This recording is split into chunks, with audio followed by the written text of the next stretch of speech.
Saludos a todos los oyentes de Archipiélago Histórico. Hoy quiero compartir un anuncio especial. Si tienes un proyecto, empresa o iniciativa y estás buscando una plataforma para conectar con una audiencia apasionada por la historia y la cultura, Archipiélago Histórico está abierto a colaboraciones y oportunidades de promoción. Si sientes que tu marca o proyecto puede resonar con nuestro público, me encantaría explorar cómo podemos trabajar juntos. Además, tu apoyo ayuda a que este podcast siga creciendo y produciendo contenido de calidad.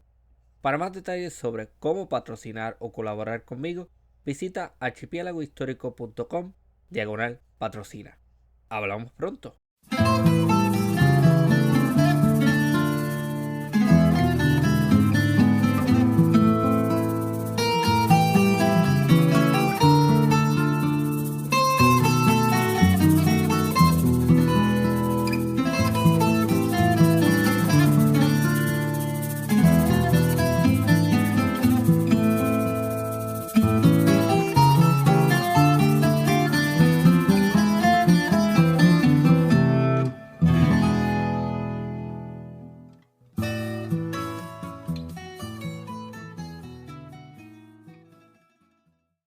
Bienvenidos y bienvenidas a una nueva edición de Archipiélago Histórico. Mi nombre es Ramón González Arango López. Esta ocasión tengo el gusto de conversar con el doctor y me corrige porque yo no sé nada de francés.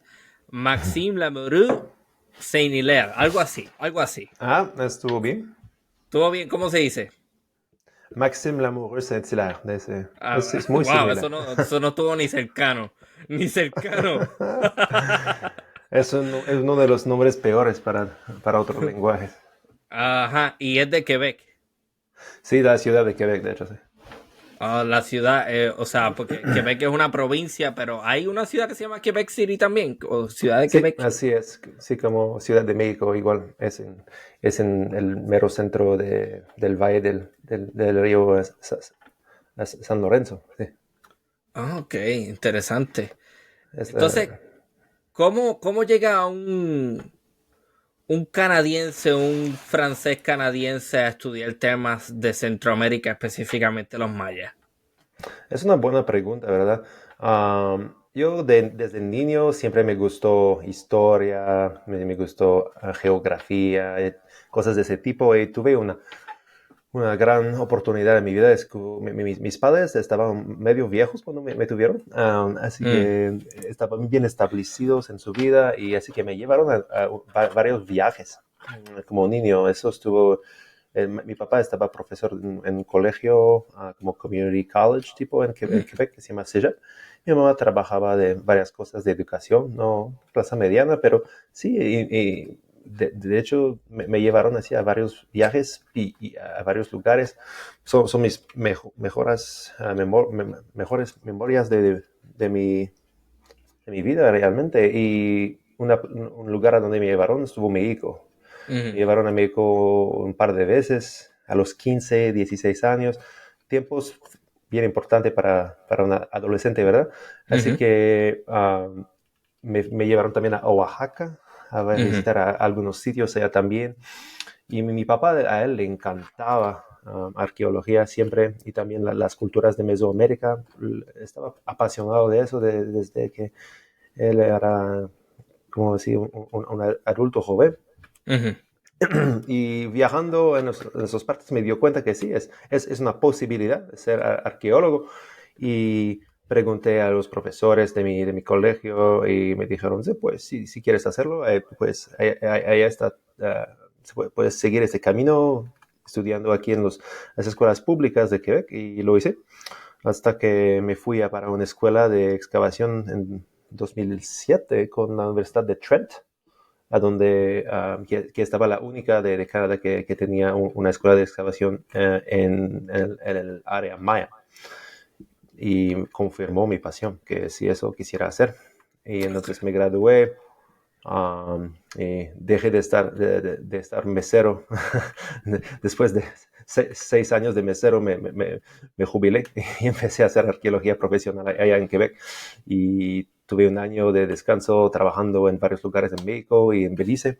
Y después, sí, empecé la maestría, cumplí eso. Después sin nunca parar hasta el doctorado en Tulane University en Louisiana, y allá tuve bastantes oportunidades, no solamente con mi supervisor y trabajando en el sitio de La Corona en Guatemala. Mi supervisor se llama Marcelo Canuto. Ujú. Trabajando allá también con Francisco Sarabelli y Mark Zender, unos mayanistas muy, muy famosos, pero también con otros estudiantes. Estuve a trabajar a Honduras un par de veces con antropólogo, arqueólogo. También tuve la oportunidad de trabajar con los franceses en México. Siempre así como tomando todas las oportunidades que me llegaban y disfrutándolas bien. El quebecois que habla, La gran ¿cómo? mayoría francés. Sí. Ok, pero se diferencia, es un dialecto regional, Ujú, vamos a decir. ujú. Eso en Luisiana lo entendían, porque Luisiana hay una población bastante... Sí, Ajá. pues eso es verdad. Pero las poblaciones que llegaron de Francia, que poblaron a Quebec, y las que poblaron lo que se llama Acadie en francés, el país de los acadianos, que es como el Nuevo Brunswick y Nueva Escocia, New Brunswick. Ellos es un francés bastante diferente, de hecho, porque procedían de varios lugares en Francia distintos. Así que hasta que ahora, entre el francés de Quebec y el francés de los acadianos al lado, hay una gran diferencia. ¿Oh, sí? Entonces, sí, entonces de los acadianos que pues los ingleses les empataron del país, la población de los franceses que todavía hablan francés en Louisiana, los Cajuns. Ellos sí estuvo en la mitad del siglo XIX. Los ingleses les sacaron de allá y les deportaron a vivir allá. Así que su idioma Cajun es algo muy, muy difícil a entender para la mayoría de los francófonos, pero un poco Ujú. más fácil para los quebequenses que los franceses de Francia, quien ellos tienen así un francés muy como um, neutral, tal vez, con menos sonidos. El francés de Quebec tiene más sonidos, pero los Cajuns también incluyen bastante inglés en su francés. Oh, Entonces sí, se puede entender, pero sí es bastante diferente. ok, yo tengo New Brunswick cerca y yo no, yo pensaba que el quebecois se hablaba más o menos en Quebec y ya. Pero me está diciendo Ujú. que en New Brunswick también hay una población de origen francés y que el Sí, francés que ellos hablan es diferente al que se habla así en es. Los Quebec. acadianos, sí. De hecho, creo que ayer estaba el Día Nacional de los Acadianos. Pero sí, sí, sí, New Brunswick y Quebec, los dos son las dos provincias bilingües de Canadá. Ok. Pues de hecho, Quebec oficialmente no es bilingüe. Creo que más que todo es francés. Pero hay bastantes ingleses también. Así que, Vamos a ver entonces en un futuro con quién hablo de la cuestión separatista, porque Quebec tiene una ujú. tradición separatista bastante Eso sí, larga. sí. Sí, está cambiando bastante. Es un otro tema, pero eso me pasó. Claro. Yo me recuerdo muy bien del referendo de 95. Yo estaba niño, pero sí, estuvo Ah. algo muy importante para la provincia. Mucha gente piensa que, bueno, entendiendo que lo que es latinoamericano como tal, yo como quiera tengo problemas con ese concepto porque latinoamericano se entiende como un concepto lingüístico que agrupa diferentes países cuya habla principal proviene de una lengua romance, vamos a decir Ujú, francés, ujú. portugués, español. A mí me resulta problemático porque muchas veces este concepto, o muchas veces no, inherentemente excluye poblaciones indígenas, por ejemplo, en el caso de Guatemala, gente que habla maya. Ujú. Eh, pero dentro de lo que se entiende tradicionalmente por latinoamericano, la gente no piensa usualmente en Quebec. Ujú. No, Y eso es Quebec puede verdad. ser considerada parte de Latinoamérica, ¿no? Eso sí, también escuché también alguna diferencia en términos como Hispanoamérica, por ejemplo, que eso excluye realmente a Quebec, Latinoamérica lo incluye, pero realmente la mayoría de la gente en Quebec no se siente en parte de Latinoamérica. Pero en realidad yo me siento más en mi casa, en México o en Guatemala, por ejemplo, o en Belice, que en las provincias inglesas de Canadá. Hay las similitudes culturales entre Quebec y Latinoamérica es muy fuerte. Sí. Deme ejemplo específico de eso. ¿Cómo ves? Me imagino que hay unas diferencias claras, obviamente, entre los Quebec y el resto de Canadá, pero ¿qué tipo de tradiciones, por ejemplo? Ah, es una buena pregunta. Eso se siente de manera así interior, pero cuando la gente es más calorosa, Mm, calorosa, sí, sí, sí, sí, sí, y caluroso. calorosa y también, por ejemplo, dar el beso cuando encuentras a alguien nuevo, eso es muy normal en Quebec, es muy normal, en Quebec damos dos, en México es uno, en Guatemala también, hay Sí. ese tipo de cosas. Si intentas hacer eso en Ontario, al lado, es posible que se pone algo rudo, y eso estuvo un problema. Son cositas pequeñas culturales de ese tipo, así también invitando a gente a tu casa. Así, dice, pues, vente a mi casa, vamos a comer, algo así. Cuando eso es muy normal en América Latina y en Quebec, pero no es normal en Canadá, en el resto de Canadá. Así se llama el término en Canadá, es el Rest of Canada, ROC, el resto de Canadá.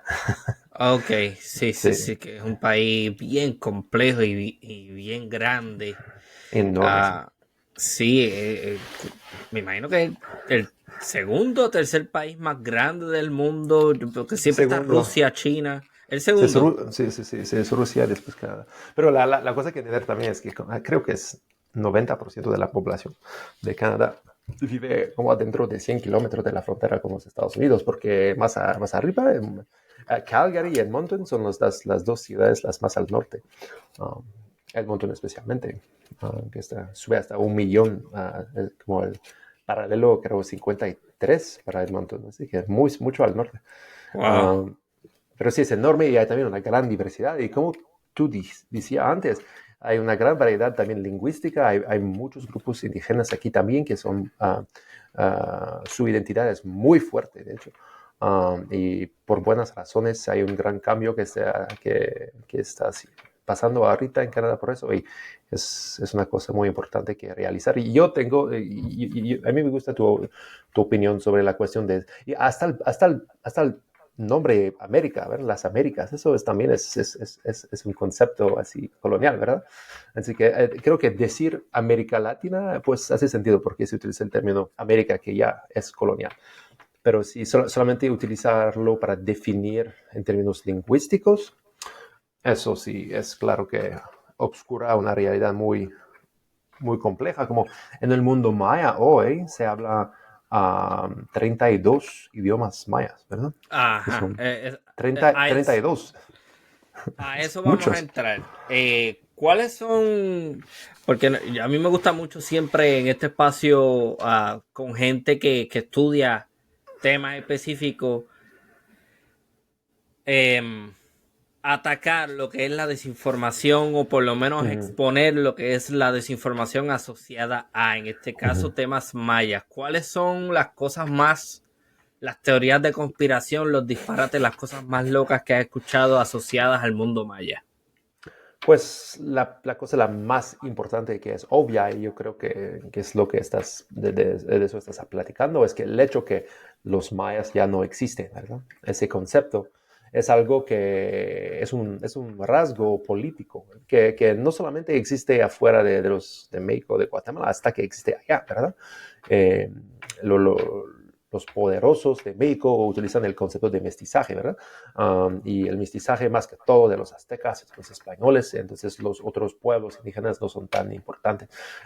También hay que saber que Yucatán y Chiapas para mucho tiempo no fueron parte de México, ¿verdad? Estaban así, parte del país, Chiapas estaba parte de Guatemala, Yucatán estaba su propia cosa. Así que se integró a México muy tarde los mayas. Y la otra cosa es que cuando llegaron los españoles a México, los mayas a este punto ya sí todavía tenían esos estados, pero como estados chicos, no tenían así un imperio como el imperio azteca, pero así como una liga de estados que estaban así familiares entre unos y muy guerreros también. Muy violentos, no les gustaban a los españoles, estuvo muy difícil para los españoles a meterse bien en Yucatán. Y hasta Guatemala hoy, pues todavía la cultura maya obviamente existe, es enorme en Guatemala.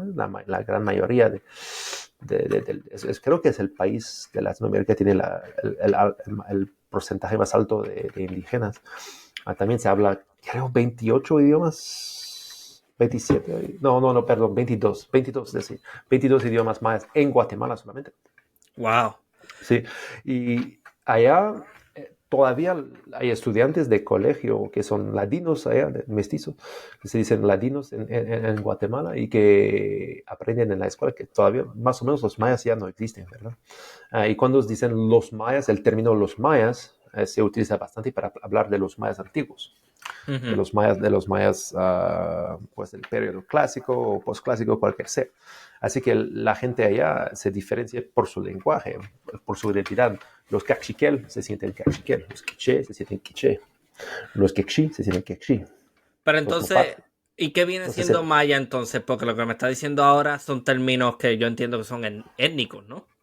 el término maya, más que todo, es un término lingüístico. Una gran Oh, familia, es una macrofamilia de 32 idiomas que no se puede entender entre ellos. Es como decir más o menos, si es, ¿cómo se germánicos o lenguas germánicos oh, algo así, ¿verdad? otro ejemplo que yo puedo aportar, que lo hemos tocado en otras ocasiones en este espacio, que la gente conoce, Ujú. hay mucha desinformación y mucha ignorancia y se habla mucho de los arahuacos. Y los Ujú. arahuacos como un grupo étnico no existe. Lo que pasa, arahuaco es un término, un tronco lingüístico. Es la misma cosa entonces, estoy viendo, que maya. Entonces maya no es una identidad étnica. Maya entonces es un Pues tronco lingüístico. es, es un tema un poco complicado, Ok. porque sí hay una identidad maya que está surgiendo ahorita, y desde como 20, 25 años se puede encontrar literatura sobre el concepto pan maya, de la cultura pan maya, que sí se están unificando a través de las fronteras, con este resurgimiento indígena en el mundo maya. Era el término mundo maya, ese término creo que fue National Geographic que lo puso en los años 70. Y después, por ejemplo, una cosa enorme es la escritura jeroglífica maya, que ya está muy descifrada. Pues ya hay bastante grupos maya que se están apropiando la escritura maya, adaptándola a su idioma, cambiando algunas cosas, y se dan talleres entre los cachiqueres, entre los quiché, entre los yucatecos de Yucatán, también, para escribir el idioma moderno, con la escritura jeroglífica maya, que eso estaba asociada el original que se puede leer en las inscripciones, no es de esos lenguajes, sino que es un idioma viejo que ya no realmente existe. Ok, pero a nivel histórico, ¿podemos Uh hablar -huh. propiamente de un pueblo maya o estamos hablando más bien de una colección de gente que comparte un idioma pero que tiene identidades diferentes? Eso sí, es muy diferente, especialmente cuando uno se habla de cuando llegaron los españoles, y sí, habían así grupos más que se peleaban entre ellos, que no se sentaban por nada, así hermanos, ¿verdad? Um, pero en el contexto colonial y en la reacción, en el mundo postcolonial, y en la reacción, por ejemplo, a la violencia que ocurre en Guatemala, ¿verdad? La gran guerra civil de los años 80 y 90. Cabal, eso sí cambió la identidad, pero al mismo tiempo es re complicado porque, ¿verdad? Todavía sigue una forma de represión política y violenta en Guatemala, entre otros lugares, contra los indígenas. Así que no es una cosa del pasado. Así que sí, es una identidad que siempre está transformando, y yo, más que todo, cuando me refiero a pueblos indígenas de Guatemala, no les llamo los mayas, sino que si son de los altos del área de Cobán, son de la Alta Verapaz, son quechí, que es uno de los grupos más grandes, los cachiquel y los quiché, que son cerca de la ciudad de Guatemala. Hay muchos de ellos que se viven en la ciudad de Guatemala, que es una ciudad enorme. Yo estaba allá hace una semana. Sí, es muy heterogéneo como así, paisaje cultural y lingüístico. ¿Domina alguna variante, vamos a decir, maya? ¿Perdón? ¿Domina alguna variante, algún lenguaje de estos que menciona? Sí, sí, pues históricamente los quiché fueron los más, estaban ellos los más poderosos cuando llegaron los españoles, así que hicieron la misma cosa que hicieron en México, ¿verdad? Se aliaron, se pusieron en alianza con los grupos no quiché contra los quiché, así que les desarrotaron y después y llegaron también con los indígenas de México, es algo muy complicado. Así que históricamente los quiché es un grupo muy poderoso y hoy, hasta hoy en Guatemala es un lenguaje, es un idioma muy importante, hay muchos intelectuales, políticos quiché, los cachiquel también son muy poderosos, son muy importantes en los altos de Guatemala y hasta hay varios otros. Los MAM también. Uh, hay muchos otros idiomas que son importantes, pero quiché y cachiquel tal vez son los más importantes en los altos, y kikshi también, que es hay muchos kikshi que ellos también se inmigraron a Petén durante los años, durante el siglo XX para agricultura. Así que hoy en el mundo maya clásico, a donde hace muchos siglos se hablaba como el maya clásico, hoy se habla más que todo el quechí, que es un idioma de los altos que llegaron al mundo maya en el siglo XX. ¿Pero habla alguno de esos idiomas? Yo Sí. no entiendo un poco, pero no estudié eso. De hecho, mi mujer, mi esposa, Mary Kay Kelly, ella es epigrafista. Tengo muchos colegas epigrafistas que también ellos son estudian lingüística. Ellos sí aprenden, depende de qué universidad son, muchos aprenden cachiquel. Y ahora hay un interés grande para el lenguaje, el idioma chortí. El chortí, que se habla a la frontera de El Salvador, Honduras y Guatemala. El chortí es el idioma moderno que es el más cerca del maya clásico, del maya antiguo. Y es un idioma que todavía es un poco desconocido y se puede aprender bastante de este. Entonces, este es muy popular ahora para los antropólogos lingüísticos y obviamente también yucateco, ¿verdad? El idioma de Yucatán, que es enorme. Y cuando uno va al centro de Chiapas, Tzotzil, Celtal, también son muy importantes. Ok, quiero aclarar algo. Ujú, ¿A qué se debe que en la academia y a nivel popular, porque me está hablando de una diversidad cultural increíble, aquí me está ujú. hablando de 22 lenguajes indígenas solamente en Guatemala, pero ¿a qué se debe a que todavía persista la idea de minimizar, simplificar o generalizar a todos estos grupos dentro de lo maya, sin entender las diferenciaciones que existen dentro de esas realidades? ¿A qué se debe eso? Es una muy buena pregunta, Ramón.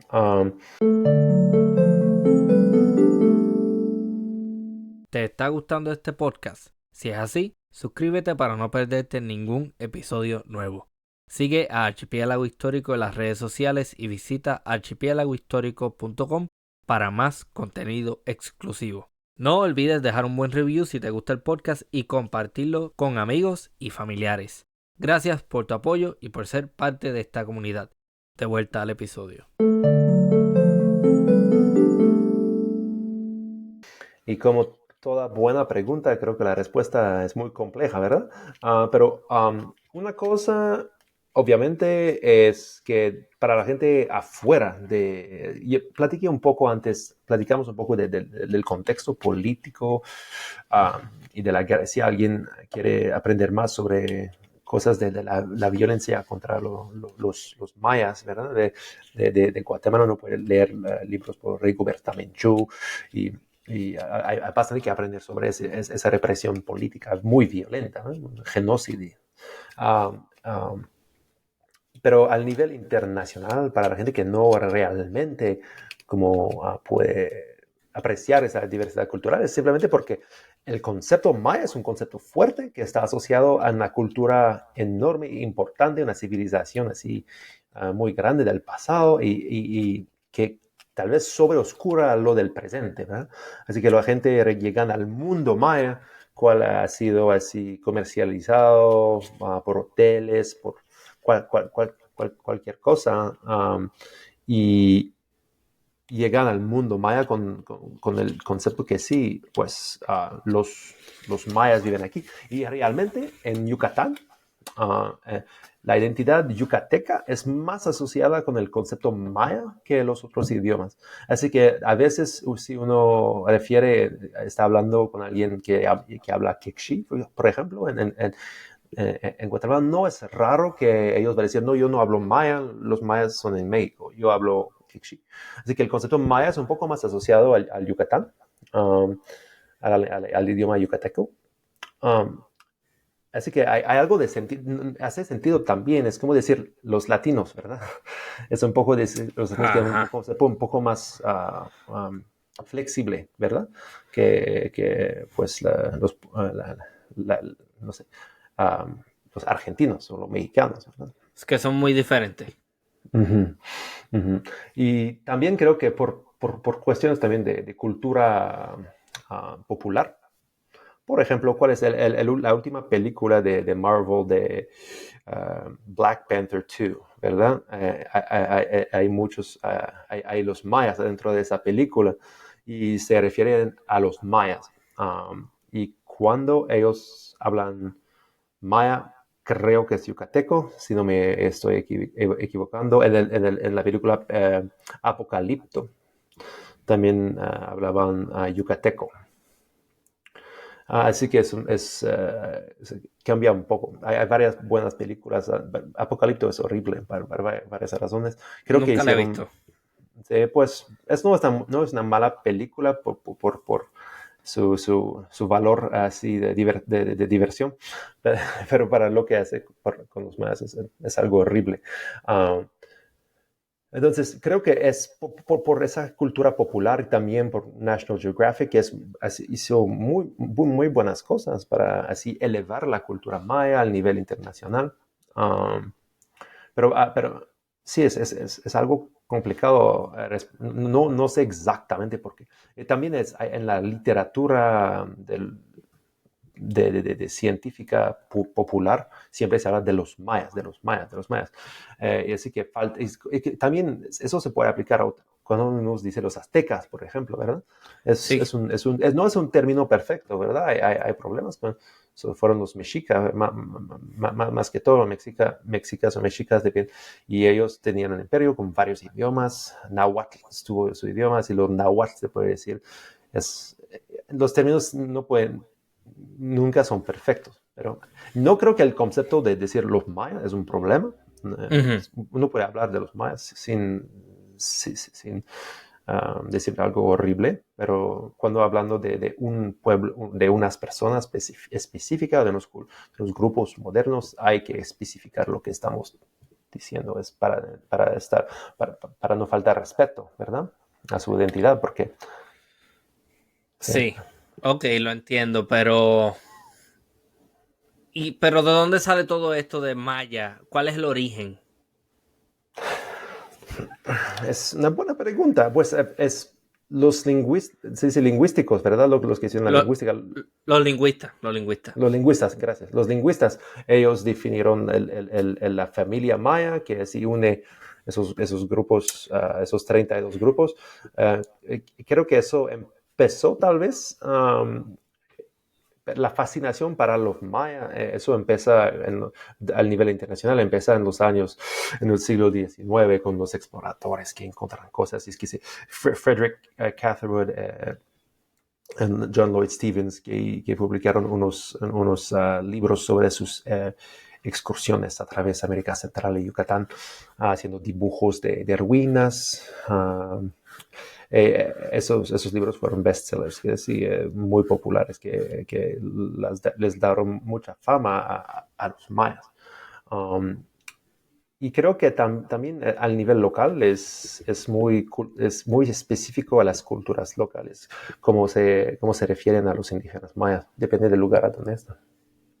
Ok, o sea que me está diciendo no es un concepto erróneo, es un concepto más bien lingüístico asociado a un conjunto de lenguajes que se hablan por una gente que Ujú, étnicamente están diferenciadas. ujú, O sea, pero cuando estamos hablando de una cultura maya propiamente, ujú.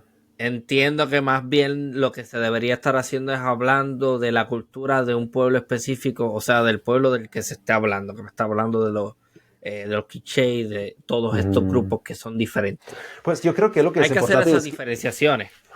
así es, si uno habla de los mayas, es importante decir, pues los mayas es un grupo, así es un grupo étnico muy grande que incluye mucha diversidad. Y si uno habla de los mayas, hay que incluir esa discusión de la diversidad lingüística, cultural, nacionalista. Hay que respetar a todo lo que implica el concepto del maya. Pero también al mismo tiempo uno puede, desafortunadamente, cuando uno dice maya, los mayas, la mayoría de la gente, creo, internacionalmente, piensan a la cultura antigua. Entonces, eso es el problema. Y de hecho, lo que yo estoy estudiando ahorita, entre unas de las cosas que estoy estudiando, es la diversidad política maya de los mayas antiguos, ¿verdad? También hasta en el tiempo clásico no había una identidad maya tampoco. De hecho, habían cientos y cientos de estados que sí se peleaban y tenían sus historias distintas. Así que esa diversidad existe en el pasado también. La única cosa es que no hace tanto tiempo que entendemos esa diversidad. Ok, exacto, pero a nivel internacional, si uno sale de Centroamérica, cuando Ujú, uno habla de Maya, entonces la tendencia va a ser a entender a un pueblo homogéneo de gente. Y eso es lo que queremos aclarar y de eso es lo que ujú. queremos alejarnos, porque no es verdad, no es así. Así es, no, no es verdadero. Y también hay que entender que los mayas no desaparecieron, todavía viven y hay millones de ellos, ¿verdad? Millones y millones que hablan así una Me variedad dice de idiomas. que niños indígenas en Guatemala, por ejemplo, van a la escuela y escuchan esta narrativa. ¿Cómo reaccionan ante eso? ¿Cuáles son las historias que ha escuchado, por ejemplo, de yo fui a la escuela y me Ujú. dijo el maestro que los mayas se extinguieron, pero yo Así estoy es, aquí eso es como... común. Es común. Es común. Creo que depende a dónde crece el niño, ¿verdad? Si el niño crece así en Rabinal-Achí, en el país Achí, que es un idioma similar al quiché, en la Ujú. escuela está estudiando en su idioma, ¿verdad? O si alguien es de Xelajú o del mundo cachiquel, pues ellos van a hablar cachiquel en su familia, en la escuela. Obviamente, en ese contexto entienden que todavía la cultura indígena sobrevive muy, muy fuertemente, ¿verdad? Pero si ese es un estudiante ladino que habla solamente español en la casa y que está en la escuela pública, es muy posible que desafortunadamente en la escuela se estudian los mayas como una cultura del pasado. Y no se hace ese esfuerzo, creo, siempre a aclarar ese concepto tan así heterogéneo para los niños. Ok, pero tengo que aclarar eso también porque no sé si la pregunta que hice está bien formulada en el sentido de que no sé si exactamente se habla de una extinción o se habla de una culminación de Ujú, una cultura o de una entidad política. ¿Qué es lo ujú. que se habla en el sistema educativo guatemalteco? ¿Se habla de una extinción del pueblo o se habla de la culminación de la cultura? De hecho, no sé si puedo darte una Co- buena respuesta porque no soy sí, sí, sí. especializado en el sistema público de educación en Guatemala, pero yo sé que sí es muy común que los mayas están asociados al pasado por motivos políticos, Ujú. para así desenfranchizar, ¿cómo se dice? Um, Sé lo que me estás diciendo. Sí, sí, desen- sí. Exacto, sacarlos de disenfranchise. Sí, yo sé lo que significa, pero vamos a a ver, buscarlo. pero sí, entonces, Privarlos de derechos. sí, Eso es lo primero que de me sus sale. derechos, sí, sí, sí, primero de sus derechos y de su identidad. ¿Cuál es? Es un proyecto político que todavía sigue en Guatemala. En- Eso nunca va, desafortunadamente, el gobierno ahora es muy bueno, de Bernardo Arévalo, y está muy bueno para los derechos indígenas. Pero es Me- la primera vez que eso pasa en décadas. ok, me imagino que eso sucede entonces porque los que se van a imponer son los ladinos, que son los mestizos, que son los herederos de Ujú, pues la gente que colonizó y conquistó este territorio.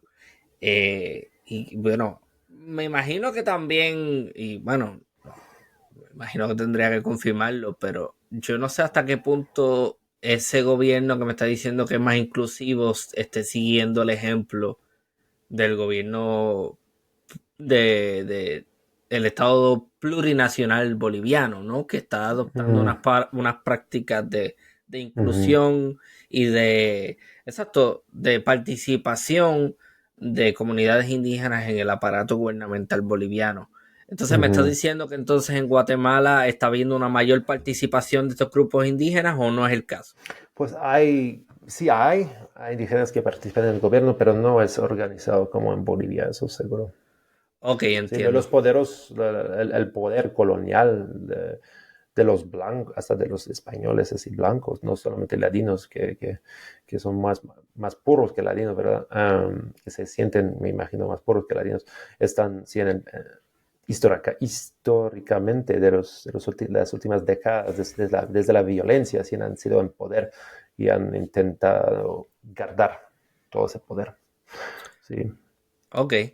Um, ¿Cuáles son otras teorías de conspiración o otras loqueras, por así decirlo, que he escuchado asociadas con el mundo maya? Pues el otro que es muy obvio es la cuestión de los extraterrestres, ¿verdad? Ah, Que son así responsables de... Pero eso no solamente es en el mundo maya, ¿verdad? Es en ujú.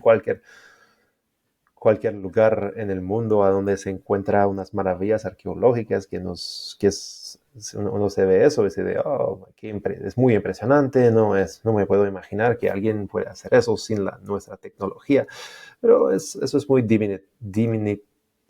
Sí, diminutivo, diminutivo, yo entiendo, sí, sí. gracias, diminutivo, porque pues ellos estaban inteligentes como nosotros, ¿verdad? Como tú y yo, y tenían unos recursos muy específicos de su cultura y mucha gente para ayudarles y lo hicieron todos ellos, ¿verdad? No fueron los extraterrestres. Y eso desafortunadamente también es muy popular. Estas teorías del extraterrestre son muy populares, que vende programas de tele, películas, libros, de lo que decimos la pseudoarqueología, ¿verdad? Que no es pseudociencia, así que tiene argumentos totalmente locos, pero les ponen así en un contexto más o menos científico y la gente pues creen en eso y quieren creer en eso, ¿verdad?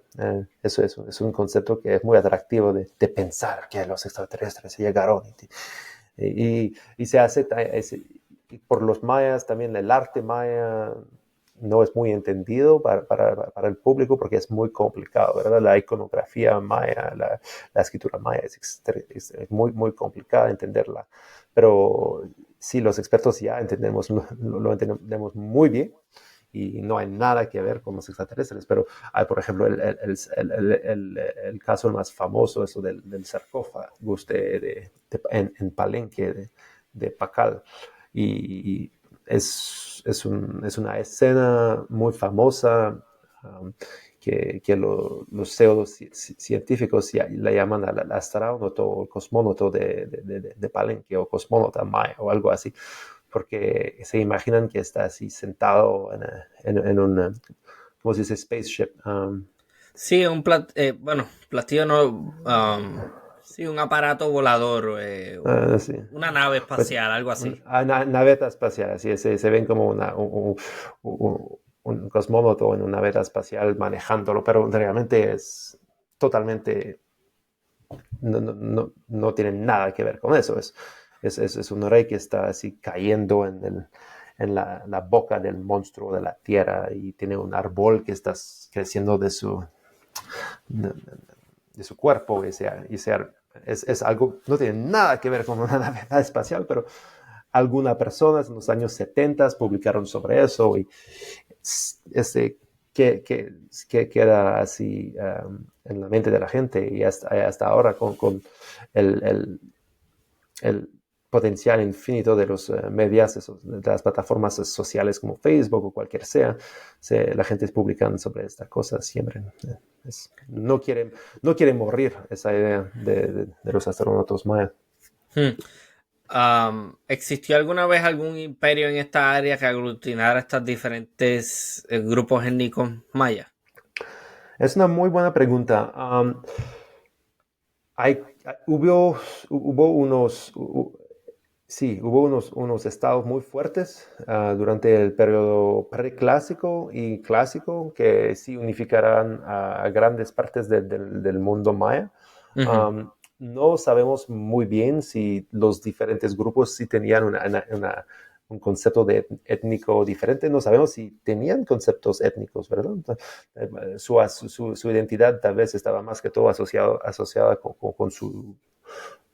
con la ciudad donde vivían ellos. Es un poco, son temas complicados, ¿verdad?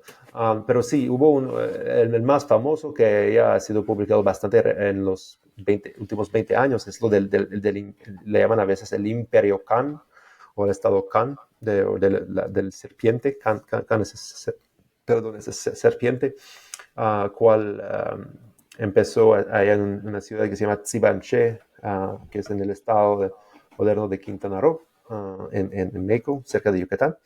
Y Sí. después se movió a un otro sitio llamado Calakmul, en Campeche. Y de allá así creció enorme.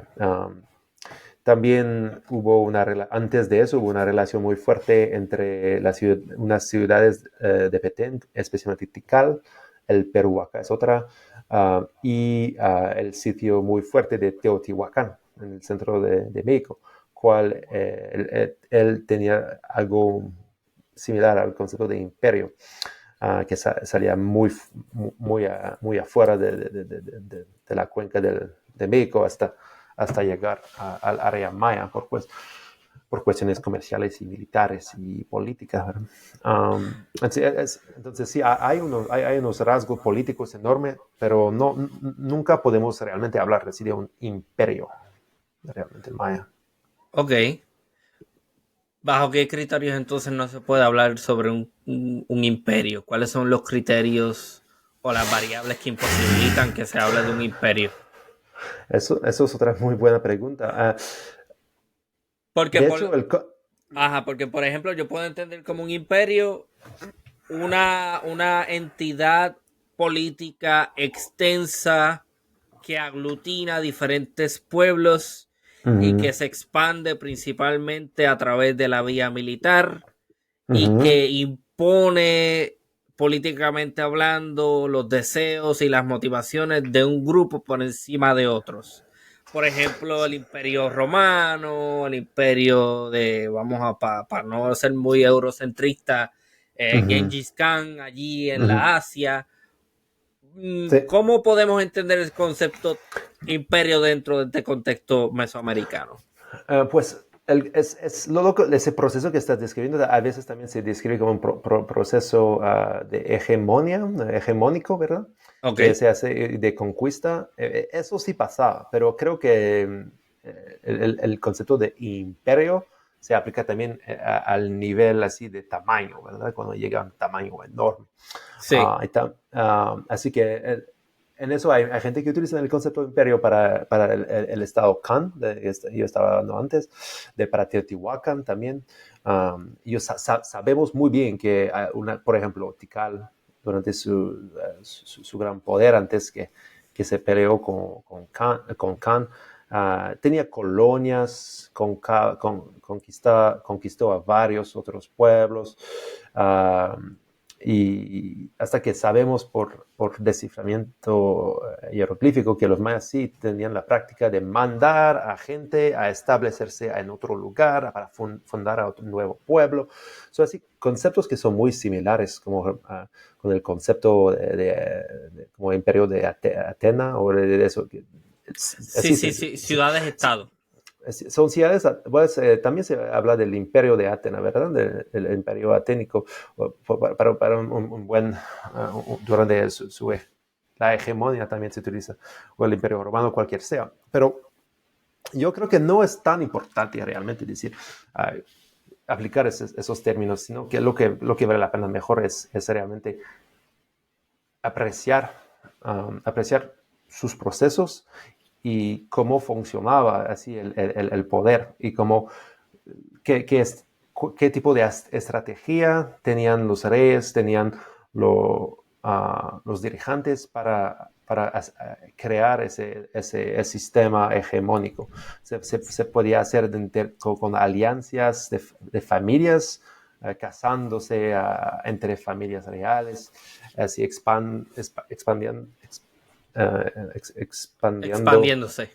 gracias, expandiéndose sobre un gran territorio con esas alianzas. No se entiende muy bien cómo se hacía la guerra tampoco en el mundo maya. No creemos que se hacía así de la misma manera que podemos entender para pues, la época medieval en Europa. No habían así gran ejércitos. Se hacía un poco más de manera como guerrillero, ¿verdad? Ok, sí, sí. Por ejemplo, una cosa que sabemos muy bien, te voy a dar un ejemplo de que la identidad política de los mayas, de mayas antiguos del clásico, estaba muy asociada a divinidades así patronales para las ciudades. Si cada ciudad tenía tres deidades patronales muy importantes. Y estas tres deidades últimamente eran ellos, los dueños del pueblo. Los reyes así les veneraban, se preocupaban de su bienestar. Y el último emblema de conquista en el mundo maya es sacar esa deidad y llevártela a tu pueblo. Así que, por ejemplo, después durante el siglo VIII hasta el siglo IX, en Tikal así ganó sobre el estado de Kan. Pues yo digo Tikal, pero realmente se llamaba Mutal, estaba en su nombre, o Mutul y Kanul. Y Mutul derrotó a Calakmul y a su gran estado. Y así se llevaron las deidades, les regresaron a Tikal y así dedicaron unos paneles así muy bonitos celebrando este hecho y con el rey de Tikal así sentado en frente de la deidad del Sot, de la deidad de Peruacá, de la deidad de Naranjo, de la deidad de Calakmul, como si un símbolo de poder, pero muy místico, ¿verdad? Muy religioso. Así que, obviamente también se capturaban los dirigentes durante ataques, les llevaban a sus pueblos, le ponían así, le guardaban como prisioneros en sus ciudades para bastante tiempo, les sacrificaban a ciertos momentos, pero no sabemos si se hacían unas guerras típicas de los imperios. Sí, sí, una guerra tipo convencional en donde se amasaba un grupo increíble de gente para hacer una campaña y entonces hacer una guerra que durara varias horas o varios días y entonces eso termina la contienda. Lo que me está hablando entonces es de potencialmente pequeñas incursiones de grupos pequeños que hostigaban, atacaban y eventualmente me imagino que a través de ese tipo de modalidad de guerras entonces se lograba la captura total de un territorio. Ok, ahora bien, toda la explicación que me está dando me está llevando a pensar sobre. Yo hace un tiempo atrás hablé con una arqueóloga subacuática que publicó un libro sobre navegación mesoamericana Ok, de acuerdo. prehispánica. Entonces ella me habla de un disco que se encuentra, creo que en el fondo de un cenote, en donde se muestra una imagen este, bélica, en donde hay un tipo de ataque viniendo por el mar en una embarcación con unos indígenas cuya indumentaria no se puede. No, la indumentaria no le es familiar a los académicos que la han estudiado. Pero en base a lo que me estás diciendo, mi pensamiento en el momento en que ella me dijo eso fue, pues entonces puede ser que esta gente, como viene del mar, a lo mejor sean antillanos, ¿no? De lo que llamamos el Caribe insular, pero en base a la explicación, y todo esto obviamente son hipótesis, habría que estudiarlo bien para ver si eso se puede contestar, porque aquí creemos en el método científico, pero en base a lo que me está diciendo de una pluralidad de grupos en esta región que después se puede aglutinar con el concepto maya, se puede tratar simple y llanamente de algún grupo de la misma región, pero que no se ha estudiado lo suficiente como para poder identificar si ese grupo corresponde a la gente que está representada dentro de ese plato, como que son la gente que están atacando ese lugar. Pues la mayoría de las escenas así de guerra marítimas que estás describiendo provienen de Chichen Itza y de frescos, pinturas Sí. murales. Sí, murales. También a San Gervasio hay unas. Pero en Tulum, esos sitios son del posclásico tardío o del posclásico temprano.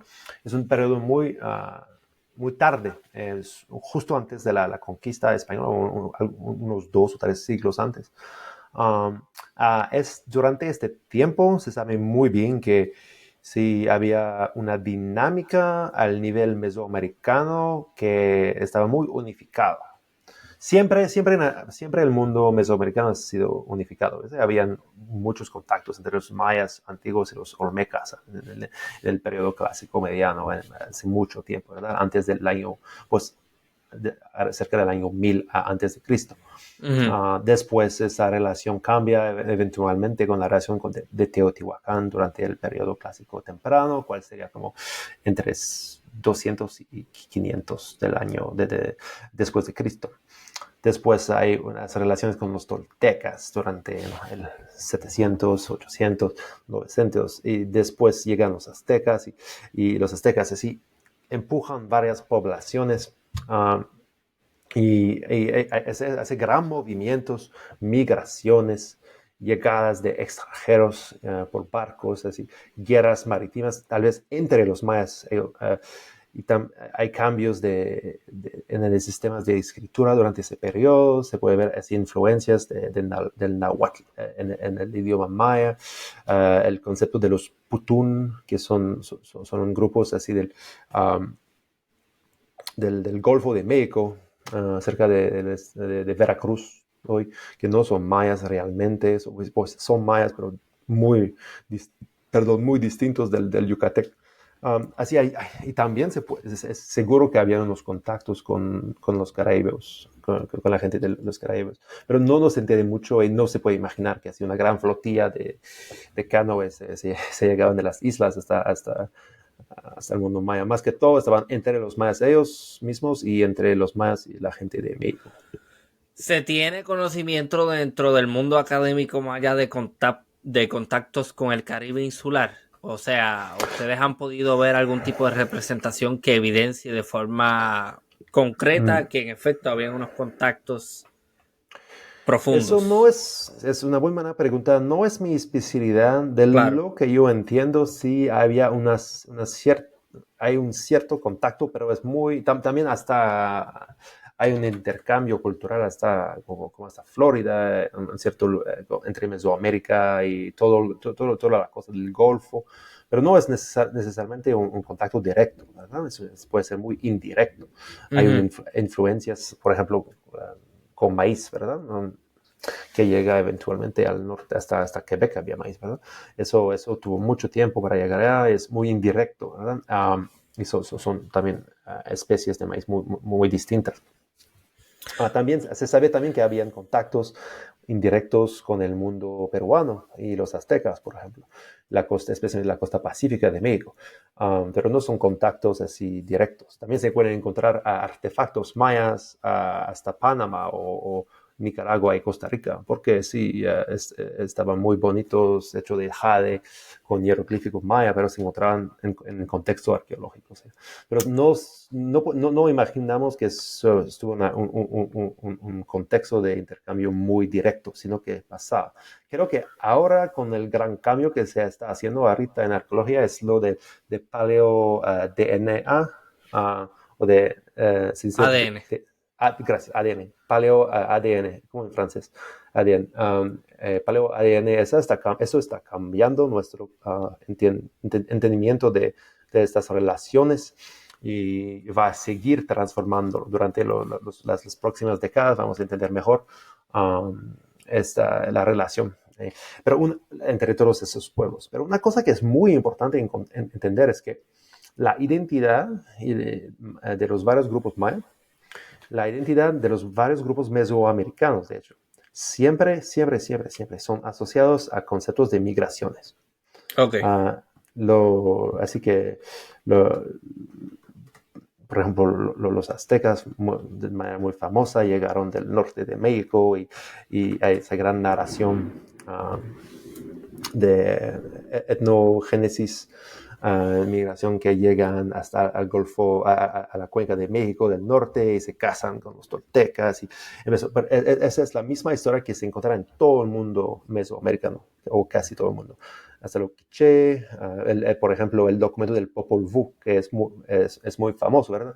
Eso fue un documento histórico escrito en el idioma quiché, utilizando el alfabeto español. Eso fue escrito durante al fin del siglo XVI, creo. Ese documento es complicado, tiene varias partes, pero una parte importante es la historia de la gran migración de los quiché hasta que llegaron a ese lugar. Y, y, y Exacto. entonces hasta, hasta el etnogénesis, hasta la identidad de creación de una cultura, se entiende que la gente siempre se movaba. Y sí, la Sí. gente se movaba así, había relaciones así internacionales siempre. Exactamente, sí, sí, que muchas. Primero que nuevamente cuando hablamos de Maya, la gente suele entender un monolito cultural, que eso no es así. Y segundo, que hablamos, siempre que se habla de los mayas, pues la gente piensa, estos son la gente asociada a Mesoamérica. No necesariamente es Ujú, el caso. Estamos ujú, hablando de desplazamientos humanos que se han dado de diferentes formas a través de milenios. ujú, Sabemos, por ejemplo, del estrecho de Bering, de cómo se ujú, movieron poblaciones de humanos a través de la América del Norte y fueron bajando, pero también conocemos cómo, por ejemplo, hubieron eh, humanos que se desplazaron desde Asia por el Pacífico y llegaron a Sudamérica. Eso yo muy creo que rápidamente. sí, yo vi unos estudios de ADN que así lo demuestran, que Ujú, hubo unos desplazamientos por esa vía. O sea que hay que entender que las realidades de diferentes comunidades humanas no está permanentemente ligada a un espacio geográfico específico durante todo el tiempo. Podemos estar hablando de una comunidad que hace 500 años atrás estaba en Sudamérica, pero después, 1500 años después, vas a ver los descendientes de esa comunidad en algún lugar en lo que hoy día puede ser Panamá, por ejemplo. Por ejemplo, pero también la otra cosa que hay que entender es que no, eso no solo quiere decir que toda la población se mueva una vez, que hay relación genética entre esas poblaciones. Así que hay que, y también todo es relativo, ¿verdad? Hasta que sí se sabe, por ejemplo, que los indígenas, los mayas, por ejemplo, según lo que entendemos, llegaron así al mundo maya. Más o menos tal vez entre 2000 y 1000 antes de Cristo o algo así. Los primeros, más tal vez decimos 2000 antes de Cristo para ser muy generosos. Pues eso quiere decir que han nacido allá por 4000 años. Y eso tal vez pues, no es tan antiguo como la llegada hace 25,000 años de los humanos en las Américas, es mucho menos que eso, ¿verdad? Pero también es enorme en comparación, relativa, en relación con cuando llegaron los españoles, ¿no? Que son 500 años. Así que todo es relativo y también el concepto de tiempo es relativo también, porque, como se dice aquí, en tiempos inmemoriales, ¿verdad? Tiempos inmemoriales, esa palabra quiere decir que hace tanto tiempo, ¿verdad? Que es difícil comprenderlo, ¿no? y que la historia oral así es infinita, ¿verdad? En términos relativos. Así que hay que también respetar esa distinción, que en términos científicos sí, pues, sabemos que había otra gente antes y que pero últimamente para cuestiones de identidad cultural no vale tanto esa información. Sí. Hay que tener mucho cuidado, tomar mucho cuidado para hacer Y estas. ahorita, más temprano, yo hice una conexión en mi mente cuando hice la pregunta sobre grupos étnicos y me dicen, no, es que lo que pasa es que grupos étnicos, quizás ellos entendían su cultura o su identidad como algo asociado simplemente al lugar en donde estaban habitando en ese momento. O sea, que yo estaba inconscientemente aplicando mi concepción moderna de lo que es la etnia y lo étnico a lo que quizás esta gente experimentaba, que a lo mejor no entendían la identidad de la misma forma.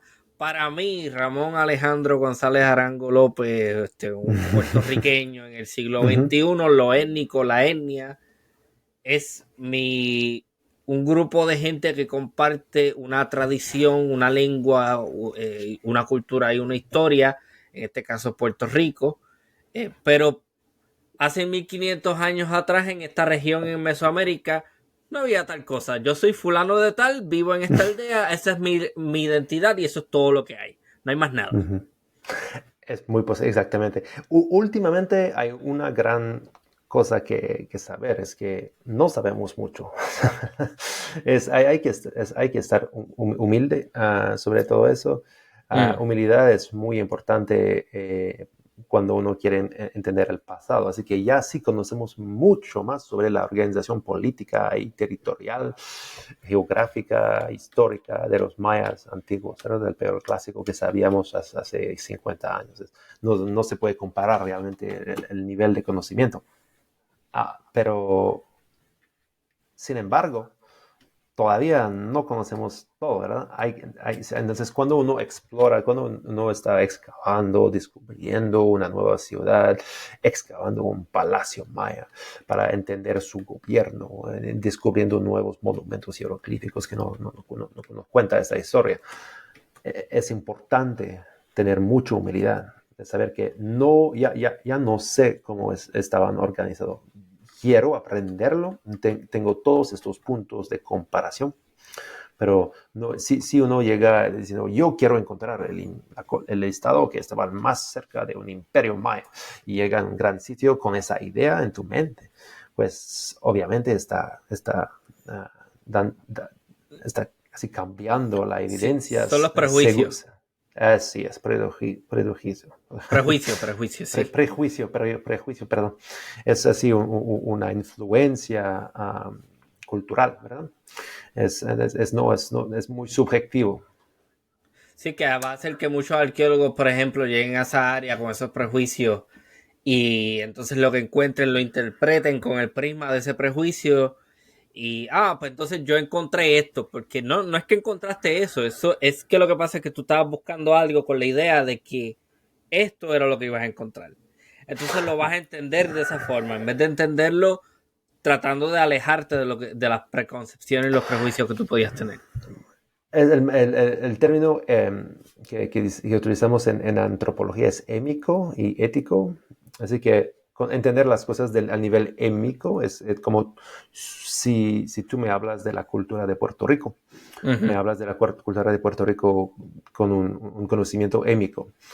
Yo desde un punto ético estoy intentando entenderlo el mejor que puedo y tal vez después si aprendió bien puedo contar tu historia a una otra persona, pero siempre con una perspectiva ética, pero un poco más émica, porque ya la escuché de tu boca y puedo aprender. Entonces, los arqueólogos, los antropólogos, intentamos aprender las cosas el más posible del punto de perspectiva émica. Así que tenemos, por ejemplo, un gran aventaje, los arqueólogos que ya trabajamos en el mundo maya, es que tenemos así la historia, las inscripciones, que estas historias están así escritas desde un punto muy émico, ¿verdad? Así que tenemos estas ventajas para entender el pasado de una manera un poco más émica. Pero siempre hay que cuidar para no imponer nuestros conceptos modernos, políticos, cualquier sean, económicos, sobre estas realidades antiguas. Y siempre hay que entender que cuando uno propone algo, esa proposición es una proposición, no es una cosa verdadera. Y el problema es que esas cosas se publican y cuando se publican, pues se pueden así entender como un hecho así objetivo, pero raramente es el caso. Y los métodos científicos, cosas como ADN, paleo-ADN, no puede ayudar a entender cosas enormes y muy interesantes que científicamente hacen mucho sentido, pero siempre hay que guardar esa humildad cuando se interpretan esos rasgos arqueológicos. Pues para la gente que no conoce esos términos, émico se refiere entonces a conceptos que existen solo en una cultura o nación, o sea, que son específicos en esa cultura, mientras que ético se refiere a conceptos que operan en diversas sociedades y que pueden considerarse independientes de la cultura. Sí, es un concepto interno y externo, ¿verdad? De cultural interna y cultural externa, sí que si quieren. Un comentario que quería hacer es que también se encontró jade en Puerto Rico. Okay. Lo cual sugiere, eso me lo dijo el arqueólogo René Rodríguez Ramos, lo cual sugiere que entonces había algún tipo de contacto. Lo que él no me puede decir con seguridad, que yo lo entiendo perfectamente, es cómo llegó eso ahí. O sea, no sabemos si eso fue que literalmente se montaron unos indígenas en unas embarcaciones y lo llevaron directamente hasta Puerto Rico o de que Puerto Rico fueron y lo buscaron o sea, este tipo de cosas uno no las puede, lamentablemente eso es algo que ese es un comentario que yo he hecho en muchas ocasiones en este espacio. La gente quiere escuchar la narrativa épica, pero Yeah. lamentablemente la gran mayoría de las ocasiones nosotros no podemos asegurar muchísimas cosas con ningún grado de exactitud. Simplemente hay cosas que no podemos explicar o que no vamos a poder explicar jamás. Unas cosas que podemos decir por exactitud es que jade viene del mundo maya. Todo jade viene del mundo, o la gran mayoría viene del mundo maya, casi todo de Guatemala. Entonces eso podemos decir que sí, había algún contacto, ¿verdad? Sí. Pero sí, no sabemos si la gente llegó de Puerto Rico por barco, y le llevaron, o si un maya se fue por canoa hasta allá para venderlo, o si otra persona la encontró y así cambió de mano como 100 veces y llevó 200 años para llegar, ¿verdad? Exacto. Entonces, así que esos procesos sociales, esos procesos económicos, es muy difícil entenderlos. Ha hecho alusión a periodizaciones arqueológicas, por ejemplo, clásico, preclásico, lo que sea. Yo no soy experto en estos temas. ¿Cómo se dividen esos tiempos en el mundo arqueológico maya? Otra muy buena pregunta. Esos siempre cambian un poco, pero realmente la definición de esos periodos se hicieron hace mucho tiempo, en la mitad del siglo XX o antes. y se hace más que todo por cerámica, por tradiciones cerámicas. Así que el periodo clásico se define como durante el periodo con cerámica polícroma, cerámica de varios colores. Y eso dura de 150 después de Cristo a 900 después de Cristo. Y antes no hay y después no hay. Y se puede después, se puede separar ese periodo entre clásico temprano, medio, tardío y terminal. También sobre, más que todo, así, estilos cerámicas. Estilos de cerámicas. Y así, entonces se llaman esferas, cerámicas. Es un concepto un poco más complicado, pero porque las cerámicas son muy útiles para datar las cosas, porque así cambian de maneras así Ok. que entendemos mucho. Y ya después de como ya 70 años después de tener fechamiento por radiocarbón, se Ujú. puede agregar esas fechas a esos tipos de cerámicas, ¿no? Porque se encuentran así juntos. Así que después se puede así definir unos periodos muy definidos, sino por todo el área maya, por así regiones mayas distintas. Y después se Sí. puede entender a Entonces, nivel más cultural. entonces lo que me estás diciendo entonces es que estas periodizaciones se hacen a partir del material lítico, que es material de piedra de ser. No, no, cerámica. Lítico es piedra solamente. Uh-huh. Ok, Sí. pero la cerámica. Uh-huh. Estas periodizaciones se hacen a partir del trabajo de cerámica que nos Uh-huh. ayuda a entender más o menos en qué Uh-huh. tiempo este tipo de manifestación física se hizo. Uh-huh. Ok. Sí. Pero yo tuve un debate, o sea, no en que yo participé, sino que en Uh-huh. este espacio hubo un debate entre, bueno, más bien fue una discusión en muchas ocasiones, porque se fueron muy pasionales. Uh-huh. Um, hubo una serie de planteamientos que se hicieron. Fue un debate entre Roberto Pérez Reyes y Eduardo Frías de Tallo, quien es arqueólogo. Uh-huh. Pero entonces se hace el planteamiento de que lo material nos ayuda quizás a entender lo temporal, pero no nos Uh-huh. dice nada necesariamente de las prácticas socioculturales de esa gente. No, pues es un poco complicado. Mm, Se puede aprender bastantes cosas, ¿verdad? Con un pedacito de cerámica se pueden entender muchas cosas que pueden ser sociales, económicas, políticas. Pero entonces la cerámica se puede utilizar para entender muchas cosas. De hecho, o sea, eso es una de las cosas que yo doy clases de análisis cerámica. Um, Más que todo, sí. Es que la cosa es que cerámica cambia mucho de moda. Las modas de cerámica cambian siempre. Por eso es muy, no sé, sensible, no se dice. La cerámica es muy sensible al tiempo. Así que ujú, los tipos cambian siempre, así que es muy útil para datar, para fechar cosas. Pero también, para darte un ejemplo, si se encuentra una cerámica de una región muy lejana adentro de un entierro local, pues eso te puede ayudar para fechar esa tumba o ese entierro, pero también puede entender que es la persona que está enterrada en ese entierro, tiene una relación, alguna relación con ese pueblo que es muy, muy afuera. mm, Esa relación podría ser familiar, podría ser económica, podría ser política, um, hasta que se puede analizar lo que había originalmente en esa cerámica con análisis de trace analysis, análisis de trazas químicas, de cosas de ese tipo.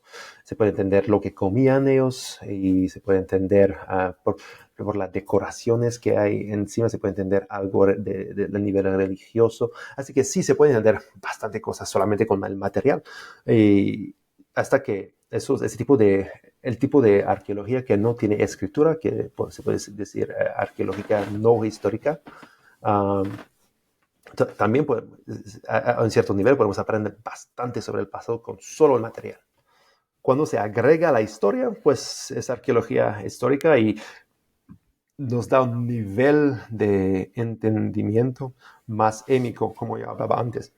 Abre una nueva ventana para entender más sobre y sobre esta gente, y ya con los otros rasgos de tipo como los de bioarqueología, de análisis de cuerpos humanos, hasta ya de paleo ADN, ya se puede tener bastante más. Es que todos esos hilos se pueden así tomar y juntar para tener un buen entendimiento del pasado. Pero solamente con uno también se puede aprender bastante, sino que los argumentos los más fuertes utilizan así muchos. Lo que estoy notando es que todos estos asuntos son demasiado complejos y la tendencia fuera de estos lugares, dentro de lo que está diciendo, del conocimiento émico que está dentro de estas sociedades, Uh-huh. es hay una simplificación y una homogeneización de las realidades culturales de estos lugares fuera de Mesoamérica. Uh-huh. Entonces las narrativas asociadas a eso necesariamente van a estar equivocadas, porque yo, por ejemplo, he vivido todo este tiempo pensando que la cultura maya es una cultura homogénea, que son un Uh-huh. grupo de gente, que había un imperio y que este imperio estaba en Mesoamérica y que tenía unas fronteras delimitadas en contraposición al imperio azteca, que no es azteca, que es más bien mexica. O Uh-huh. sea, la cantidad de disparates que nosotros damos por sentado y damos por verdad Uh-huh. fuera del mundo académico es sumamente preocupante. Sí, y también es un poco la culpa, es un poco la nuestra, ¿verdad? Del mundo académico, de no dedicarnos suficientemente a la educación pública Mm. y a escribir nuestros libros muy complicados, que no son muy interesantes para el público tampoco. Obviamente hay gente que no hacen eso, que se dedican más a informar al público, pero también hay razones políticas para esos conceptos, ¿verdad? Por ejemplo, la cuestión del imperio azteca y su gran poder, eso sale del proyecto nacional mexicano. Um, y la represión de la cultura maya también sale de un proyecto nacional guatemalteco, por ejemplo, o que sea yucateco. Es algo muy complicado, ¿verdad? Usted como historiador puede entender que la historia siempre cambia y que es un desarrollo Sí. que lleva siglos. Um, pero una cosa que quise también mencionar antes que nos fuimos es que tú me preguntaste hace un rato sobre la cuestión de periodos culturales en arqueología de temporalización. En el mundo maya se define con cerámica, pero en varios otros contextos sí se define con lítica. Entonces se puede definir como antes que se inventa cerámica en el mundo, sí se utiliza lítica, porque el material lítico también cambia, pero no cambia muy lentamente, así que es mucho más preciso utilizar la cerámica. Pero como quiera tiene problemas. Uh-huh. El olítico tiene problemas porque lo que yo escuché en el debate también, no me acuerdo quién fue el que, yo creo que fueron los dos que coincidieron en ese punto, que lo olítico presenta problemas porque como las técnicas que yo puedo utilizar para manipular o tallar Uh-huh. pueden ser las mismas, o sea, la piedra, la roca se va a romper de la misma forma. Y eso no necesariamente me va a dar a mí una información de cómo está. O sea, yo no me puedo dejar llevar por la lítica para decir que este grupo de gente y este grupo de gente son los mismos. Eso Porque sí, la eso es roca verdad. va a romper igual cuando tú la manipulas. Eso es lo Es que ellos dijeron. sí, eso sí, tienes razón en el término que sí se puede producir la misma punta de flecha, por ejemplo, en dos lugares separados por así miles de años. Hay una hipótesis que dice que unos puntos de proyectiles de los Américas son similares a las del Solutreum, de la hipótesis solutreana de Europa, pero es un periodo así de hace 100.000 años, mucho más viejo que sabemos que llegaron los humanos a América. Así que, pero hay gente que dice, pues eso es una evidencia que sí había contactos entre esa gente, pero el problema es que falta 70,000 años, ¿verdad?, para unirles. Entonces, formas únicamente no se puede utilizar para hacer unas conclusiones muy, muy fuertes. Aunque se puede decir que si estudiando una región, generalmente se puede ver los cambios así culturales, que durante un periodo se hacen ese tipo de puntas, después cambia a otros estilos, y por eso se nombran los periodos de este modo. Ok. Dentro de la especialización que tiene, Ujú, que es las jerarquías sociales, las jerarquías políticas, ¿de ujú. qué área maya estamos hablando? Pues de todo el área maya. Realmente yo tengo interés en todo el área maya. Mi especialización, yo saqué mi doctorado en Guatemala, pero mi maestría en Belice, trabajé en 3 estados distintos en México y hasta en Honduras. Um, pero lo que me interesa más es entender la gran diversidad política que existía. Y por eso la única manera de hacerlo bien es de manera colaborativa, Ujú. um, colabora, con colaboración con expertos de todos los áreas mayas, ¿no? Que trabajan en el norte de Yucatán, en el este de Yucatán, en el sur de Guatemala, en los altos, en el periodo postclásico, el preclásico, así aprendiendo de todos y colaborando con ellos. Entonces, ya estamos terminando un volumen que se llama Regimes of the Maya, así estudiando los varios modos de gobiernos que existaban el, eh, durante el periodo clásico más que todo, pero también postclásico. Um, y sí, lo que estamos nos dando cuenta es que cada sitio, porque las ciudades mayas hay varias que duraron como 1,000 años o 800 años, 600 años. Durante estos periodos tuvieron varias transformaciones políticas. Así que por un tiempo estaba así algo con un rey muy poderoso. Después se cambió a algo un poco más less jerárquico. Después ya regreso a algo más centralizado. Hay cambios de ese tipo. También se puede entender, se puede ver las influencias de las varias áreas entre ellos. Y la cosa principal, como yo dije antes, es que apenas estamos empezando a realmente entender esa gran diversidad. Si uno lee la literatura de hace 30 años sobre la organización política maya, son grandes debates entre, estaba centralizado, no, estaba descentralizado. Y obviamente esos problemas salen del hecho que, pues, los arqueólogos están trabajando en sitios completamente distintos, que no tienen nada que ver. Y entonces están hablando de, como decimos como se dice en inglés, de naranjas y manzanas, ¿verdad? Son, Ujú. son, son, son, son cosas totalmente diferentes, también tal vez de periodos distintos. Y hay que acercar todo eso con mucha humildad, de entender que sí, queremos entender más y tenemos que pensar en eso bastante, pero hay que ser muy crítico sobre nuestro entendimiento de todo eso y aceptar de cambiar nuestras ideas. Ok, sé que me dice que no es experto en la cuestión educativa, pero hasta donde tenga conocimiento existe en la comunidad académica, dentro de los arqueólogos y los antropólogos que estudian la cuestión maya, algún intento por hacer que la narrativa en los sistemas educativos asociados a esto sea un poquito más updated, ¿no? Que esté Ujú. actualizada y que no responda a unos intereses coloniales o que esté alejada. Pues hay una gran tensión, Mm, porque esas realidades antiguas son muy complejas. Estamos dándonos cuenta que ahora los expertos todavía no tenemos todo muy bien, ¿verdad? mm. Todavía tenemos mucho que aprender.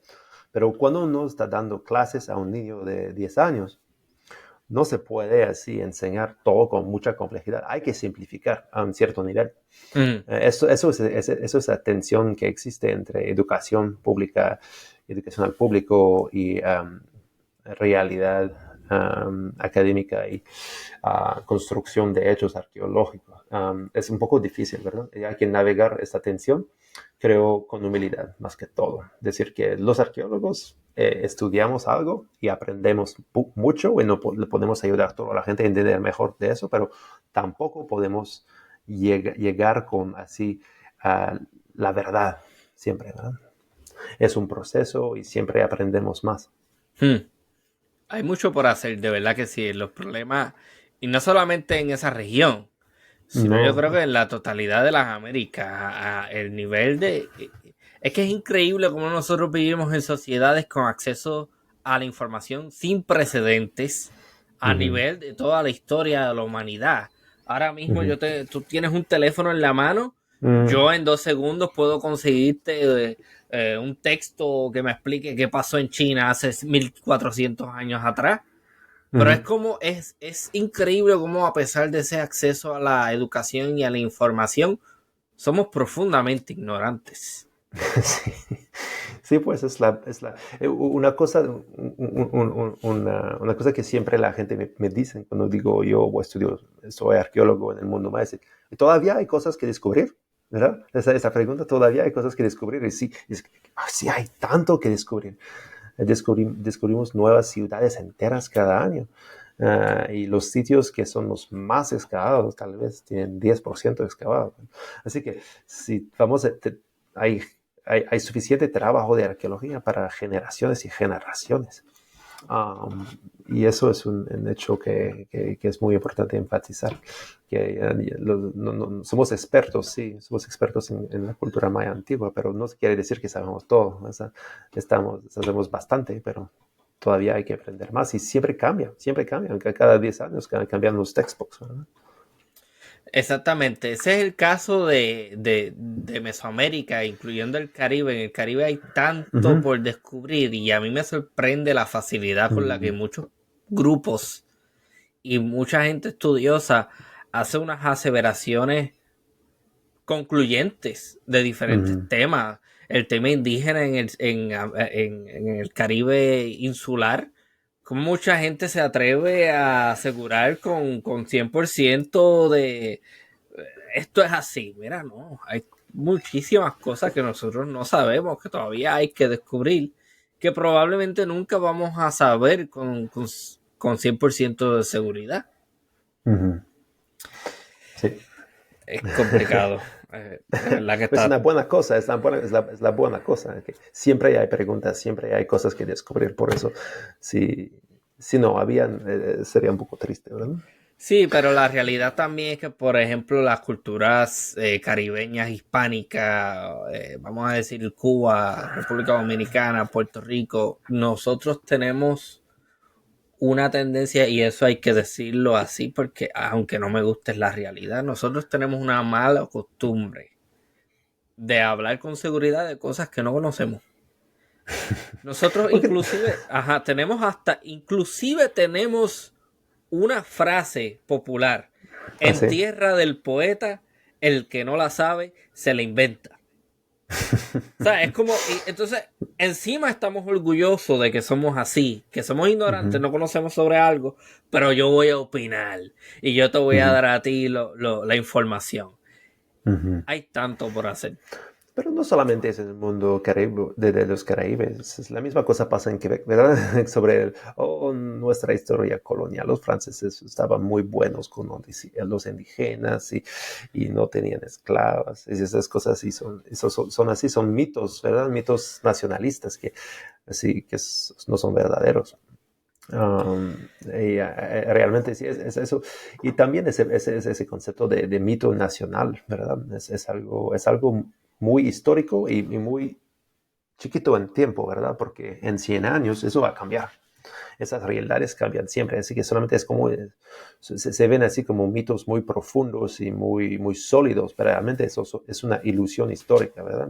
Son mitos que no duran, solamente son nuestros mitos de nuestras generaciones y van a cambiar todo. Ok, pero yo creo que lo que hay que empezar a promover es la idea de que, mira, si usted no sabe lo que está hablando, no opine. Pues eso sí es un problema de los medios sociales también, ¿verdad? Que todo el mundo quiere, cuando uno tiene una pregunta se ve en Wikipedia o ahora con Cloud 3 o con Facebook Messenger AI, ¿verdad? Se le puede preguntar unas cosas y da una respuesta y pues ya puedes opinar porque ya sabes, hiciste tus investigaciones. Hice mis investigaciones, dicen para bromear. I did my research. Y eso pues no, bueno, tuviste una hora para hacer tus investigaciones, pero yo estudio eso desde 25 años, así que hay, todo es relativo, ¿verdad? Um, Yo he visto cómo, y eso se ve mucho en Facebook, en los grupos de eso sí. Facebook. Uh-huh. Yo he visto cómo hay gente que son expertos en temas, tratan de concientizar sobre un tema al grupo este que está lleno de gente común y corriente, o sea, de gente que Uh-huh. no se especialista en estos temas, que son gente que trabaja en otras esferas. Uh-huh. Y cómo tú puedes ver, por ejemplo, que le comentan, vete y lee libros, vete y lee tal cosa, o vete y busca tu información aquí. A mí me lo han hecho. Uh-huh. Yo compartí información en diferentes grupos y yo digo, mira, esto es lo que dicen los arqueólogos, que son la gente que estudian esto. Esto es lo que dicen los antropólogos. Esto son los... Y, por ejemplo, hace poco vino una muchacha y me hizo un comentario de, no, no puedes sacar tu información de ahí, tienes que sacar tu información de aquí. Me incluyó un enlace y era una Uh-huh. persona que es un scam artist. Que Uh-huh. cuando tú lo miras, te dice, oh, profesor de tal cosa, que estudió ciencias políticas, pero cuando tú miras, es básicamente un culto a la personalidad y una cuestión de lo que yo le llamo un misticismo New Age Uh-huh. asociado a temas indígenas, que eso me imagino que también lo ven bastante ustedes, Uh-huh. como hay muchísimas personas que se cantan expertos, pero bajo qué sistema yo me puedo decir que soy experto si yo digo que soy un experto porque yo me metí 2 o 3 pases me fumé algo, fui a la montaña, tuve una experiencia mística y ahora yo soy el experto en eso y yo te puedo decir a ti lo que pasó. Sí, pues también es que hay gente que se dedican a entender el pasado, ¿verdad? Como arqueólogos. Hay otra gente que se dedican a publicar cosas para hacer dinero. Y la gente que se dedican a publicar cosas para hacer dinero, por ejemplo, como la gente como Graham Hancock, que es uno de esos pseudo arqueólogos que publican un montón de libros que hacen sí, millones de dólares vendiendo sus libros. Tienen sitio web, tienen la serie en Netflix, ¿verdad? Ancient Apocalypse. Ese tipo de literatura, ese tipo de televisión. Um, es entertainment. El objetivo es vender. ¿No? Vender, vender, vender, vender. Y ese paradigma de producción es muy distinto del paradigma de científico, que yo no hago... Con, el único libro que yo publiqué, que es sobre arqueología de abandono, eh, de nivel de comparación. Ese se llama Detachment from Place. Yo soy muy feliz de ese libro, pero por año creo que hago $5, $10 al año vendiendo ese libro por cuestión que no hacemos cosas para ganar pisto. Sino que obviamente si se publica suficiente pueden encontrar un buen trabajo y a este punto de venir un profesor y como yo estoy haciendo aquí en Mount Royal University en Calgary, es muy buen trabajo y no sería posible hacerlo sin publicar. Pero al mismo tiempo, yo hago mi pisto porque soy profesor dando clases. Mm. No hago mi pisto con los libros que vendo o con los artículos que publico. Entonces, la gente que están publicando cosas para hacer pisto, realmente es mejor no creerles. porque sus ideas son interesantes, pero a ellos realmente no es importante que sean verdaderas. Ok, hay una... Si yo le preguntara o le pidiera que le dé a la audiencia de este podcast una serie de datos importantes que deben ser aclarados, ¿cuáles serían esos? Por ejemplo, gente, miren, Ujú. Los mayas no es un monolito cultural, no es un grupo de gente homogéneo, no es un imperio, es tal cosa, esto es. ¿Qué serían esos planteamientos, por lo menos generales, que le podría clarificar al público general? Pues sí, como los mayas todavía viven, hay más que 30 idiomas maya modernos y millones en varios países de América Central. Y también hay muchos que emigraron y que viven en los Estados Unidos, en Canadá, en cualquier lugar, ¿verdad? España. Hay una gran migración maya a través del mundo. Todavía hablan sus idiomas, pero también hay muchos descendientes de lo maya moderno que ya no hablan los varios idiomas mayas, que también tienen identidad maya. Así que hay que tener cuidado, tener mucho cuidado, estar, ¿cómo se dice? Tomar cuidado Sí, para, sí, para concientizar, estar concientizarse, consciente. consciente para definir estos conceptos culturales. Eso es una cosa. Los mayas sí viven, ¿verdad? Los mayas antiguos, la civilización antigua maya, que es la razón por cual los mayas son tan popular y que es asociado ahora a una región turística, el mundo maya, ¿verdad? La Riviera Maya a veces también se llama por algunos lugares. Esa civilización fue muy compleja, no fue homogénea, fue muy heterogénea y duró así más o menos 2500 años antes antes de la invasión española, cual eventualmente la derrotó, y que continúa ese proceso a través de colonización. Um, y otra cosa que es muy importante, que es muy bonita esa civilización y sigue muy interesante. Siempre hay que descubrir más, si se puede descubrir más, y hay que descubrir más, no solamente como arqueólogos del norte, ¿verdad? Hay que descubrir eso con los grupos de heritaje, no, de herencia, perdón, Ujú. modernos, que viven cerca de los sitios arqueológicos, que trabajan en los sitios arqueológicos con los arqueólogos, le llamamos los arqueólogos del pueblo, ¿verdad? La gente que decía, los excavadores que han trabajado en ese área durante 10, 20, 30 años a veces. Es un proceso colaborativo y como arqueólogos nosotros intentamos descubrir siempre más, pero tenemos que hacerlo con mucha humildad, entender que siempre estamos descubriendo y que no conocemos todo. Eso tal vez no, y la otra cosa es que vale la pena descubrir el mundo maya, ¿verdad?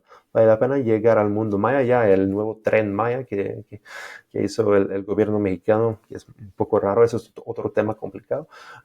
Pero uno puede llegar al mundo maya y descubrir, pero si uno llega a descubrir el mundo maya, es mejor quedarse en los pueblitos y encontrar a la gente yucateca, a la gente quiché, a la gente quechila, a la gente mopán local.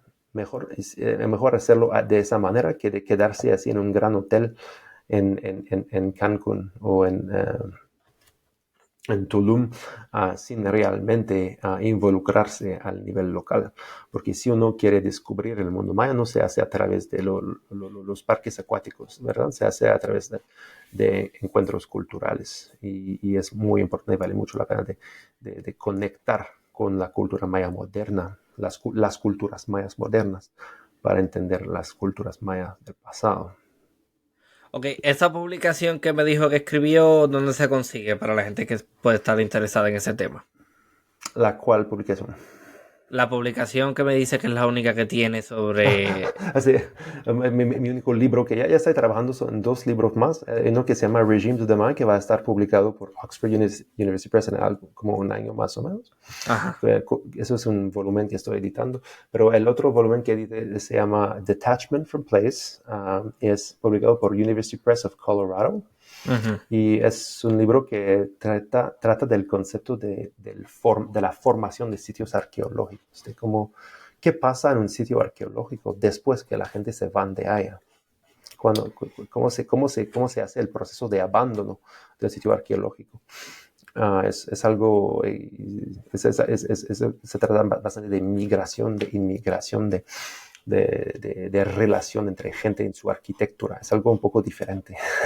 Ok, ¿hay recursos que recomienda para el público general, o sea, que estén pensados para el público general para entender el mundo maya Ujú. mejor? Pues hay varios libros de introducción que son buenos, que tal vez uno que me gusta bastante es un libro muy barato en inglés que se llama A Very Short Introduction, the Maya. Es una serie de Cambridge University Press perdón, sí, de Oxford University Press, perdón, que se llama Very Short Introduction. Sí, los autores son Matthew Restall y Amara Solari. Eso es un libro de 100 páginas. Es muy interesante y se trata mucho de los mayas de hoy, de los mayas de la época colonial y de los mayas antiguos. Es un etnohistoriador, Matthew Resto, Amara Solari es una historiadora del arte. Es muy bueno, es un libro muy sencillo. También, si les gustan, si tienen algún interés sobre la escritura maya, los hieróglifos, hay un buen libro que se llama Breaking the Maya Code, se trata de la historia de cómo se descifró la escritura, o Ujú. Reading Maya Glyphs, por Michael Coe. Y una otra cosa que sería interesante decir es que también soy editor de una revista que se llama The Mayanist, que es bilingüe. Tenemos muchos artículos en español y muchos en inglés también, varios que son en los dos idiomas. Ujú. También es una revista ilustrada y también es en acceso abierto, así que es gratis, se puede descargar todos los números, todos los artículos de manera gratis.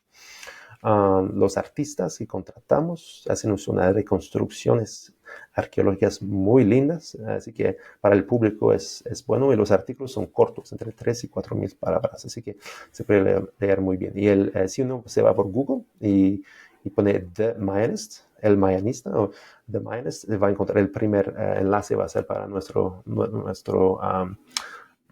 nuestra revista, cual es publicada por un organismo non-profit. Ok, Um, sin fines de lucro. Gracias, sin fin de lucro, que se llama AFAR. Entonces, eso se puede encontrar y por favor, me encantaría si la gente de toda América Latina se irían allá para descargar todos los artículos para aprender más, y también es un buen recurso gratis en español, porque no hay tanto. La literatura científica es más que todo en inglés.